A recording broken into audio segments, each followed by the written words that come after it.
I mentioned before, I'm ordering in a group of the Sing hymnals and also these Sing Psalm books.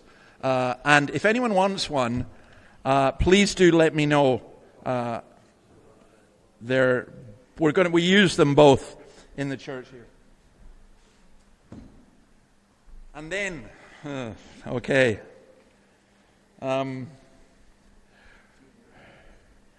So we're going to look today at the question of baptism.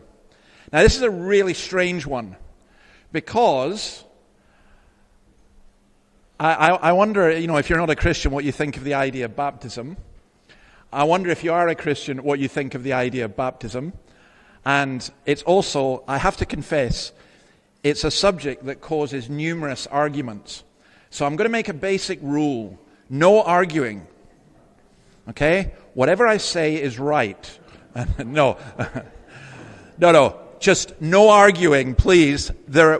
We allow different points of view. So sometimes people come into something like this and their whole thing is, I am going to persuade everyone of the absolute truth. We had a guy come to the church last week. I don't think he'll be back because I had a conversation with him and he was absolutely convinced that he was going to teach the whole church that Jesus was never called Lord. Well, he didn't get very far, and he's not going to be teaching the whole church that. But sometimes people have that attitude. I'm going to show everyone what I've learned. No, if what you've learned is biblical, you should be confident enough in it that when you share what you learn from the Bible, that the Lord will use that to persuade other people. So if people have a different point of view, baptism is not one of these subjects that if you get it wrong, you're not getting into heaven. Okay? So, and believe you me, Christians have been arguing about this for many, many years. I'll give you one personal testimony. I grew up in a Christian home, rejected Christianity, but when I did become a Christian, I got baptized as an adult. I remember it in Edinburgh, December the 7th, in Edinburgh, 1979. And I got baptized as an adult. And my view at that time was any Christian who didn't get baptized as an adult probably wasn't a Christian, and then several years later, we ended up, Annabelle and I ended up baptizing our children. So, and there are people who think, he's backslidden or whatever. But I think baptism is really confusing. I think it's really important, and I think it's actually important as well for people who are not Christians. So let me put it this way. We had an Iranian come to our church. His big decision in becoming a Christian was whether to be baptized. Because once he was baptized, his life was in danger. And for him, being baptized was him saying, I am becoming a Christian. And so your life's not going to be in danger if you get baptized. But what is baptism and everything else? So what we're going to begin with is the questions that are on the screen and that are on your sheet. And this is genuinely for people. Have you been baptized? Would you consider being baptized? What does it mean to you? The second question is the first is personal experience. And please don't take all day giving your personal experience. Just summarize it because there's people at each of your tables. The second is, what actually is baptism? What is it? What are we talking about? And the third is, who should be baptized? I don't mind if you don't get onto the third, because that's where we're going to end up going. But I just want you to reflect the different views that people have and so on. So I'll give you about 10, 15 minutes, maybe 15 minutes to go through those first ones, okay? So discuss. Sorry, I forgot something. I should have said, I'm assuming something. When I said baptism, there are some of you who think, oh, hang on a minute, I was christened as a baby. No. You weren't christened, you were baptized. Okay? Christened means just given a Christian name.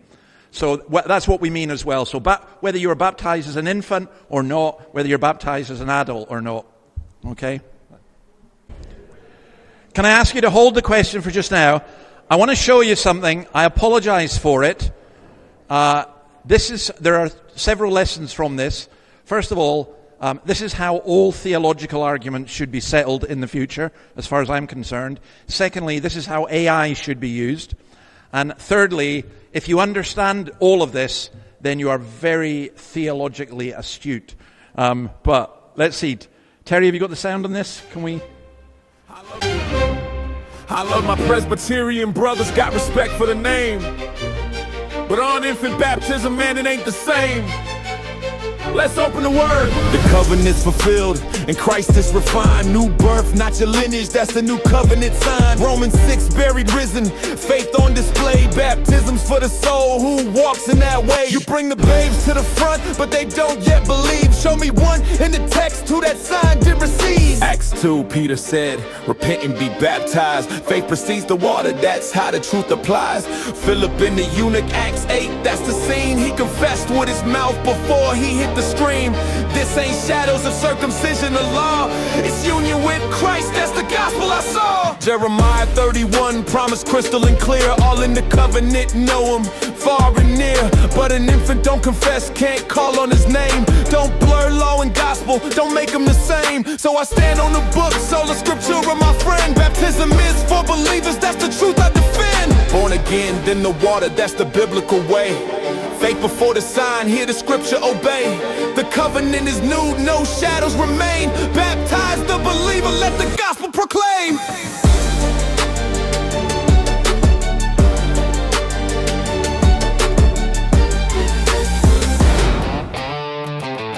Okay, Baptists, let's get into it. You quote Acts 2, but you cut out the core, the promise to your children. That's what it's for, not just you, not just me, but a household call. When the Spirit breaks in, He's claiming it all. Don't erase the design, don't shrink down the frame. God blesses the line, generation by name. Households washed, nations drawn, covenant strong, passing on. One covenant of grace, unbroken, unchained. From Abraham's seed to the cross, now He reigns. Mark the children with water, let the gospel resound. The promise of the ages, God's mercy raised down.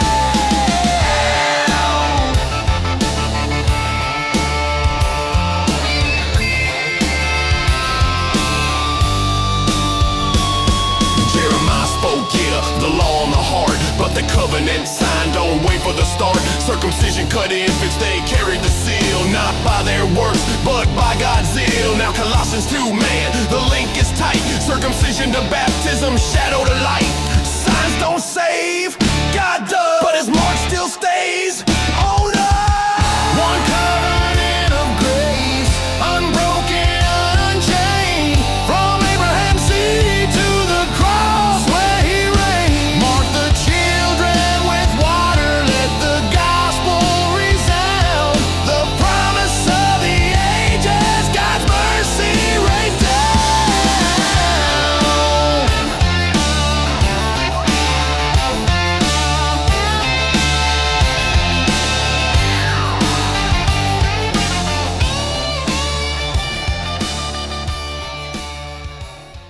Sorry, I just think that's brilliant. I love the idea of Jonathan Edwards playing rock guitar is just mind-blowing. And it's actually a very, very clever way of presenting the argument within.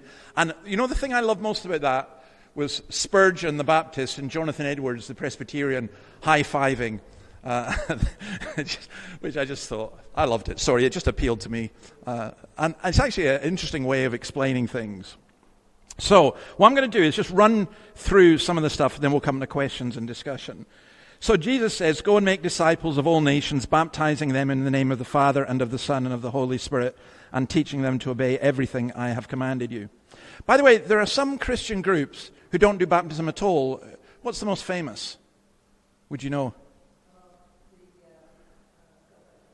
Salvation Army, yeah. And don't do communion either. And I don't understand that, because baptism is very clear. Jesus says, you go baptize. And it's teaching. And then Acts 2:38, Peter replied, repent. They asked, what can we do to be saved? Repent and be baptized, every one of you, in the name of Jesus Christ for the forgiveness of your sins, and you will receive the gift of the Holy Spirit. The promise is for you and your children, and for all who are far off, for all whom the Lord our God will call. So I think what people need to understand, baptism didn't come in with Christianity. The Jews practiced baptism before. If you were a proselyte, if you were someone coming in from outside, you would be baptized as well as circumcised. And also, baptism occurred in different ways. We won't get into the argument just now, but sprinkling, pouring, or immersion. There are some people who say, no, it means immerse. It has to be immersion. But we know from New Testament times that that just wasn't the case, that there was immersion, but there was also pouring, there was also sprinkling. Now, this is from the Catechism, and I thought it was helpful. What is baptism? Baptism is a sacrament. Well, that means it's a holy thing that God has given us, wherein the washing with water in the name of the Father and of the Son and of the Holy Ghost does signify and seal our engrafting into Christ and partaking of the benefits of the covenant of grace and our engagement to be the Lord's. Now, there's a lot in there. I'm not going to go into all of that. But the important thing is this. And again, I respect these brothers and sisters. I just disagree. They say that baptism is always, primarily, our witness to becoming Christians. So it's something that we do to testify. And there's truth in that. Of course there's truth in that. That is true. But we read this morning, we're reading through 1 Peter, and it just so happened we came to that bit about baptizing and Jesus going down to hell and so on. And the 1 Peter passage talks about baptism saving us. So it's clear it's not just a sign. It is a sign, but it's more than a sign. And here it says it's a seal. So there's another way of putting it. You can put it this way. Baptism is primarily something we do for God to testify to our becoming Christians. Or baptism is primarily something that God does for us, that it's His seal upon us. I was baptized as an adult. For me, it was a very, very special thing. I've been at adult baptisms. Our first few years of ministry in a Presbyterian church, most of the people we baptized were adults because we had no children. These adults then they got married, and in the way of things, they had children. And some of them said, no, we don't want to baptize our children. Well, that was fine. We were very tolerant in that regard. But some of them said, no, we do. We do want to, and that's what we did. And I just think that this benefits of the covenant of grace is a really important thing. So the second question, who should be baptized? Baptism is not to be ministered to any that are out of the visible church till they profess their faith in Christ and obedience to Him. But the infants of such as are members of the visible church are to be baptized. Now what that means is this. If you come to me and say, I'd like to be baptized, and then it turns out that you're not a believer, you're not getting baptized. That's as simple as that. You can't be. And people have come and asked. But there are, as I say, there are those who believe that baptism should only be for adults. And again, I'm not really going to argue too much against that, because I think I think of people like Alistair Begg, for example, one of my favorite preachers who's a Baptist. There are Baptist churches here as well, and a lot of the independent and charismatic churches would be Baptists, and who think that infant baptism is kind of like the Catholic view, that you get the child done. I was explaining to that table that in Scots language, people would sometimes say to me, will you do my wean? Will you do my little one? Or bairn, will you do the bairn? And what they meant by do was baptize, and why they wanted that was they were scared if the child died without baptism, it would go to hell, or in Roman Catholic theology, to purgatory. And I would explain to them, no, that's not how it is. Baptism is not magic. And it doesn't stop, and my own view was that God would never do that anyway on a small infant. But because of the reaction against that, then people say, well, you don't baptize any children at all. And the argument is, and to be fair, you could argue, it says in the Bible, believe and be baptized, so you've got to believe first, you've got to be baptized. However, there is a problem, because in Colossians 2, which both of them cite, circumcision and baptism are made the same. and in particularly in Acts. So in the Old Testament, you've got the Passover, which becomes what in the New Testament? The communion, or the Lord's Supper or whatever. You've got the Sabbath, which becomes the Lord's Day, and you've got circumcision, which becomes baptism.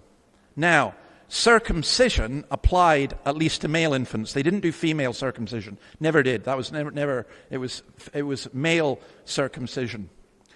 To be honest, I'm enormously glad that we don't do circumcision anymore. I was glad at 17 I got baptized and not circumcised. I just can't stand the idea of the pain. But when Peter spoke in Acts 2, he was speaking to people for whom their children would be assumed to be part of the covenant. And so it made sense for him to say that. So my own personal testimony was I was a member of a Baptist church and I was teaching kids. And what struck me was the difference between the children of believing homes and children from non-believing homes. I didn't treat them any differently, but I could see there was a difference. And then what bothered me was a passage in 1 Corinthians 7 which talked about children being holy.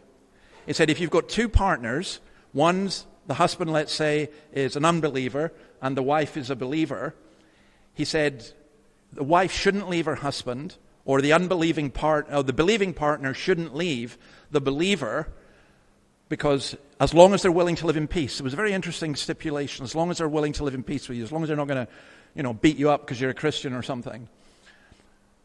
Otherwise, he said, your children would be unholy. So the idea of children of believers as being holy, and holy is a really important thing. It means separate for God. And so the argument I came to see was that children do actually belong to the church.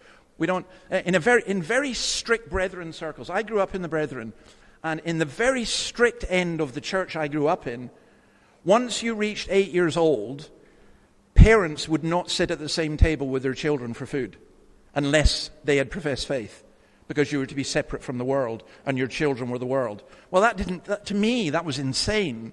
It didn't make any sense.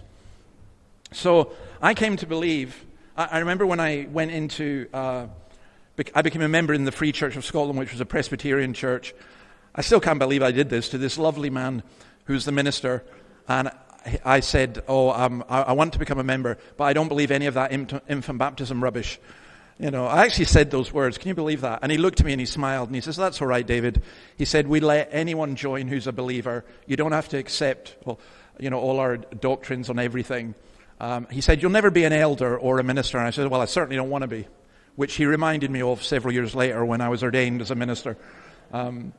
But I just came to see the children do belong. Now, again, in our church, we had to be very eclectic. I got in trouble for this. We had some people who did not accept that, but they wanted to dedicate their children. And I would say dedication wasn't in the Bible, but nonetheless, it wasn't a wrong thing to do. So we would do that. So this is what happened. Children of non-believers, parents would come and ask. And I was telling that table the most amusing one I was ever asked was by a Sicilian cafe owner who was really Sicilian, if you understand what I mean.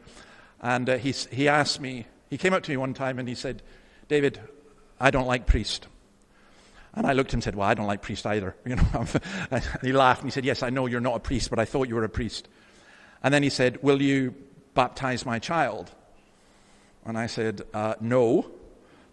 But why do you want it? And he told me, and I said, well, we can do that. You want your child to be blessed. Bring your child to the church, and we'll bring your child up to the front, and we'll pray for your child in front of everybody.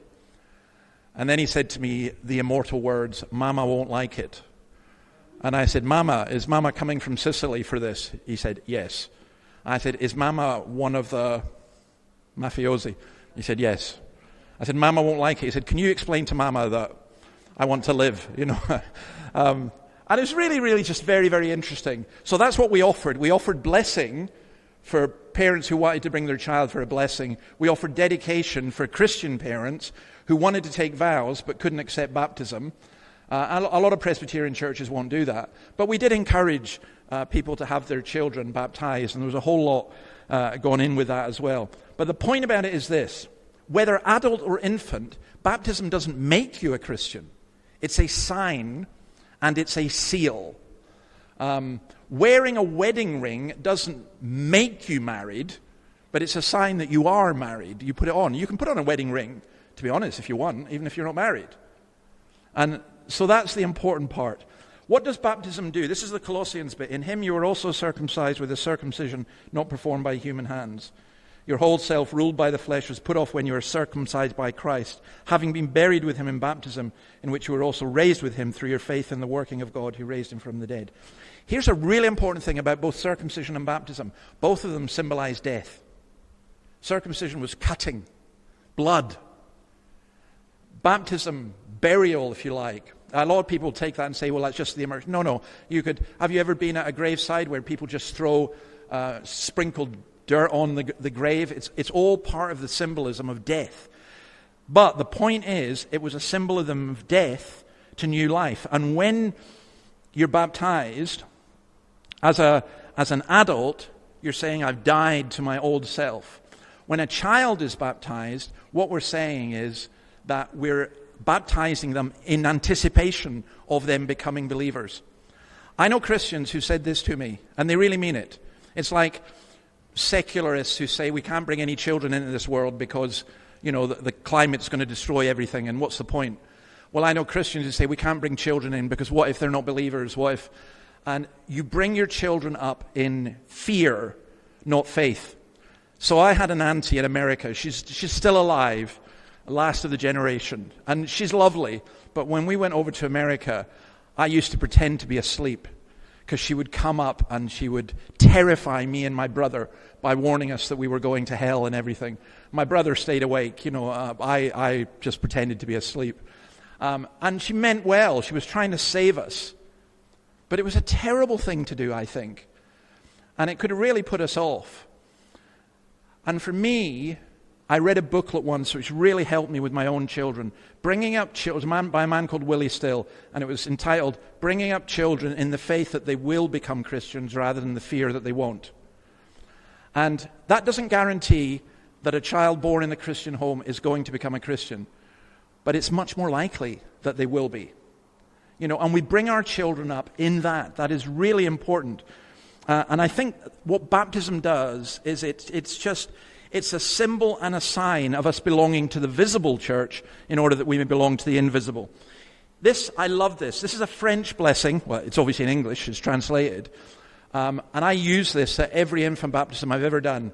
And I've never been able to use it without tears because I think it's beautiful. And I address the child and say this, little child, for you Jesus Christ has come. He has fought. He has suffered. For you he entered the shadow of Gethsemane and the horror of Calvary. For you he uttered the cry, it is finished. For you he rose from the dead and ascended into heaven and there intercedes. For you, little child, even though you do not know it. But in this way the word of the gospel becomes true. We love him because he first loved us. Now I think that's beautiful. My advice personally would be is if you are not convinced that infant baptism is biblical, don't do it. Don't do something that's not of faith. But I would also ask that you respect those who have a different point of view. They're not being unbiblical. They're not just going along with tradition. And I think it's important for us to try and understand that. And actually, Baptists and infant Baptists can get on very well together. I hope it's not as much a point of division as it used to be. And I hope none of you are as foolish as I was when I was a child. Right, so let's go to some questions. Jacques, we might as well start with you. Okay, go for it. Switch your machine on, whatever. David, the first question is about if a child is baptized, it might be said that this child hasn't decided to be baptized. So does that then impact the significance or the effectiveness or whatever of the baptism? Yeah, if you believe that, so the child hasn't decided to be baptized. There are two things to say about that. First of all, lots of things as a child you don't decide. You basically don't decide to be fed. You just demand it. You don't decide to go to school. You have to. You don't decide your parents. Tough. You know, I would say that for children, adults, in the real world, it should be the case that the parents make decisions for the child. But as the child grows and develops and they become an adult, then they decide what's going to happen. So a child could repudiate their baptism and say, I don't want anything to do with this. I'm out of here. You know, and that I've seen that happen. You can see that happening. So if you think that it's the decision of the person that's the most important thing, then you're not going to baptize a child. If you think that the sign can come before the decision as well as after it, then you're okay. But, yeah. What was the second one? Sorry. Go for it. If a baby is baptized, for all the things you're saying, and then they do make a decision later on that they want to, they believe in Jesus and they're making their own decision of salvation or whatever, what do you do? Do you baptize them at that point? Because that also seems biblical. So, you believe and are baptized. So if you can be baptized before you believe, but then you believe. Is it cool to be baptized again? Good question. The immediate answer is no. It's not cool, unless the water is really cold. But, no. Look. So and if not, how would you celebrate that decision? There are two. Well, look. First, there are two aspects to this. First of all, there are a significant number of people who've grown up in Christian homes who never came to a point where they made a decision and they couldn't tell you when they became a Christian. Because it was just something that they've grown up with, and they did decide and they do believe to follow Jesus, but they didn't have a Damascus Road conversion experience. So I know somebody who asked a Dutch friend of mine, when did you become a Christian? And his friend said, well, when did you? And he said, on the 7th of April, 1984, I gave my life to the Lord. I said, well, they said to my Dutch friend, when did you become a Christian? And he went, like the 3rd of March, 1970. Well, you must have been very young. Yeah, I was baptized then. I don't think my Dutch friend was right on that either. But I do think if someone grows up in a Christian home and is a believer, I would celebrate that anyway. Most of us don't have crisis conversions or specific points. However, if someone did, let's say they've wandered away and they come back, or they just come to a point in their life where they know, I would absolutely celebrate that. And the way I would celebrate it, I would say, come and sit at the Lord's table. So that's how you ended up in some churches with confirmation. I wouldn't just go there. I would just be delighted. And there's another thing about making a decision for Christ. Do you know, there's an awful lot of...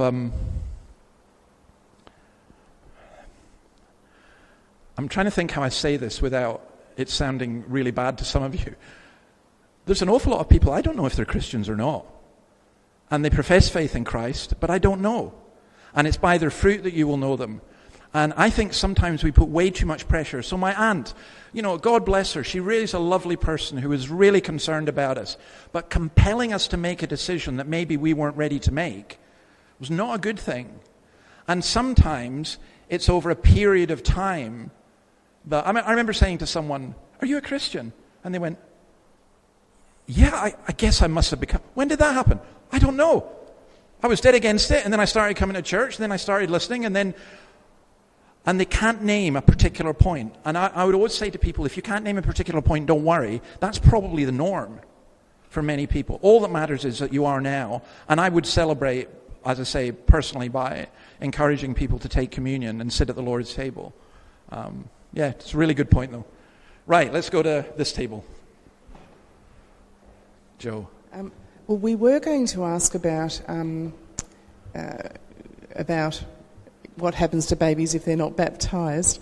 Yeah. But I guess, perhaps a question from by the way, everyone at our table has been baptised. We're interested to hear. Do all babies go to heaven before they reach the age of accountability? Yeah, my belief is yes. So there's an argument about that too. But the reason I believe that is from Revelation, where it said the dead are judged according to what they've done. And the babies have done nothing. Now, they're going to do stuff. But they really are not sitting there consciously, in their nappies going, right, I'm going to make a real stinker just when my mum goes to bed. They're not, they don't have that cognitive ability. And I think the Lord, in His mercy, I would say that the covenant of grace includes all those who are out with the capacity of believing. And a baby is out with the capacity of believing. So I would never, when David's child dies, he says, he won't come to me, I will go to him. And I don't think that's just children of believers. Now, some would say that it is. I just don't. I can't see that from the character of God and I'm not just being sentimental, but I just can't see that. So, look, one of the reasons I think heaven is going to be absolutely far more populated than hell is because so many human beings have died in infancy and in the womb. And those of us who've experienced miscarriage, we have the joy of knowing that our unborn child is in heaven. And I genuinely believe that. And that's an enormous comfort. Governments are now doing books of remembrance for babies that are miscarried. And that's a lovely thing to do. I don't have any problem with that. I think it's a lovely thing to do. I think it's inconsistent because they also support abortion. But I think there is a book of remembrance that God has, and it includes those children. So, thank you. Let's go over this one. Our question has already been answered, so I'll pass it to the next table. What was that, sorry? Our question's already been answered. Oh, right, okay, good. Who's going? I'll go, I suppose. So I'm eating. Introduce yourself. Hi guys, I'm Scott. Okay, go for it. So, what was your name? No, what was your name? Bev was asking about the role of oil and just anointing in general, and you brought up anointing as well. So we're curious about that. And I also have a question about where John got the idea of baptism, in the sense that, he kind of just started doing it. John the Baptist, you mean? Yeah, just was like some guy who just, it's amazing that he, Okay, let me do the second one first, because it's the easiest. John the Baptist got the idea from Jewish practice. So proselytes were often baptized. And it was seen as a cleansing and a washing. So that's where he got that from. And John's baptism, it's interesting, the Ephesians were asked about whether they knew Jesus' baptism, and they said, no, we only had the baptism of John. John's baptism was a baptism of repentance for the forgiveness of sins. Christ's baptism includes that, but is more than that. It is the sign of belonging. It's a covenant sign. So I think if we were just doing John's baptism, I'd be much more inclined towards adult baptism only. But I don't think we are. I think we're taking circumcision. The oil thing, the Catholic Church has tended to use oil in baptism, also driving out the devil and everything else. Oil is a symbol of the anointing of the Holy Spirit. And so when sometimes we pray for healing with people, James says you can anoint them with oil. When we ordained a man this morning to the ministry, and we could have anointed him with oil. I don't think that's got anything to do with baptism. So I wouldn't use it at all. I know the Greek Orthodox do, and I know the Catholics do, but I just think, why complicate something? I just think it makes it more complicated. So, thank you. And let's go. Yeah, Callum. On the anointing topic, David, when Christ was baptized by John the Baptist, was he anointed then? Was that recognition of him? He was anointed by the Holy Spirit. Okay. So and here's the thing, believers, the most important thing is not whether you're baptized with water, but whether you're baptized by the Spirit. And that's not, so I'm going to all the controversial stuff now, that's not the charismatic second blessing. That's what happens when you become a believer. You are brought into God's kingdom by the Spirit bringing you in. And I think what we shouldn't do is say that the water automatically makes that happen. I think it's possible for someone to be a believer in the womb. I know that sounds really weird, but Jeremiah was and John the Baptist was. At least they were filled with the Spirit. They weren't conscious believers. But there was never a time when Jeremiah or John the Baptist didn't know the Lord. Never. And I think that's really important to grasp. So I just think that Jesus' anointing, that was the Spirit coming down on him like a dove. That was the beginning of his ministry. Jesus didn't do any miracles until then. And then after that, he did them. And there are lessons in us for that as well. Let's go with this one over here. Oh, David, I looked up 7 theologians on this, really good ones, just to see what they thought, and it came out 4-3. Four didn't believe in child baptism, and 3 did. But most of them agreed that baptismal regeneration does not occur. That baptism isn't a regenerating factor. Would you agree with that? I do, but I would have to be a little bit careful in answering it. So I don't think that baptism just by itself regenerates you. I don't think the amount of water, I don't think when it happens makes you... regeneration is being born again. That is done by God's Holy Spirit. That is done by the baptism of the Spirit. And that's what we pray for. You don't believe until that happens. Yep, that's right. However, I am struck by what we read this morning about baptism which saves you also. Now, what Peter goes on to say, he says it saves you by the resurrection of Jesus. And so I'm reluctant to split them all. I think everything, I have a very high view of baptism. I think baptism, communion, hearing God's word, all these things are tied together, but ultimately are useless without the Spirit applying them. So I don't believe in baptismal regeneration, but I do believe that baptism can be used by the Spirit to regenerate us, if you like. Okay. And there's maybe just one other aspect of that. No, I'll leave it. I think Martin Luther, when he would feel the devil coming at him, do you know what he would do? I love this idea. He would have an ink pot. I think the equivalent would probably be your keyboard or something. And he would just pick it up and he would throw it at the wall. And he would say he was throwing it at the devil. And he would shout, I've been baptized. I've been baptized. Meaning, I've got God's sign on me. Leave me alone. And I think those of us who are believers, we need to recognize that. God's covenant sign is upon us. And we need to claim that and ask the Lord to fulfill that sign within us. I sometimes have said to teenagers who are struggling, am I a Christian or am I not? I sometimes said, well, just simply pray, Lord, I don't know if I'm a Christian, but please make me one now. You know, whether I was before or not. I think I might have become a Christian when I was 9 or 10, I'm not sure. But I know for certain I was one by the time I was 16. But I was in and out for quite a while with that. So, but the main point is baptismal regeneration is wrong. Just because you're baptized doesn't make you a Christian. You know. All right, listen, I think our time is gone. One more. Just Bruce. Something that's come up just with our discussion tonight. With Old Testament, obviously we all know about the circumcision. But before John the Baptist, I'm just trying to think of instances of baptism prior to John the Baptist.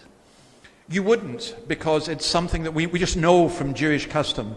That's what they did. But what you'll see in Ezekiel, certainly in Isaiah, and certainly in the Levitical law, there are ceremonial washings and cleansing. Mm-hmm. So John the Baptist's baptism of repentance, it wasn't entirely unique, but it was unique in that it was so successful that so many people came to him. So I think that's where it's at. The link between Old and New Testament is for some Christians a big area of dispute. I have to say, the more I go on, the more I realize Augustine's truth that the new is in the old concealed, the old is in the new revealed. And I just put the two of them together all the time now. And I think you don't want to understand things without that. So, okay, folks, we are going to leave it there. Thank you for being so kind. Please do understand, I accept fully if your convictions are different on this. My mother, who I buried recently, I mean, she remained a convinced adult Baptist to the end of her days. You know, it's very interesting. I remember one lady in our previous congregation, up in the first congregation we were in, she was a godly woman and a very convinced adult Baptist. She was like a prophetess to me. And I went to see her one day and she said to me, "Oh, David, that was a great service yesterday. Really enjoyed it. Really felt God's presence." And I was a bit of mischief making because we'd had an infant baptism. And I said, "Barbara, I'm shocked. it was an infant baptism, and you said that's not of God. And what's not of God is sin, so why would God bless sin? And she didn't bat an eyelid. She was much sharper than me, and she just looked and said, David, don't you understand? The Lord is gracious. And even forgives you when you get it wrong. So he does. Let's pray. Lord, thank you for your word. Thank you for this tremendous gift of baptism. The baptism that just signifies us belonging to you, your covenant sign, baptism that Christ underwent, the baptism of suffering he underwent, and the baptism of the Holy Spirit, whereby we are brought to a living and saving faith in you. And Lord, for those of us who have been baptized, help us to live up to our baptism and the promises contained in it. And for those who have not been baptized, if we are believers, may we obey your word and be baptized. And if we are not believers, may we come to you and be baptized. We ask it in your name. Amen.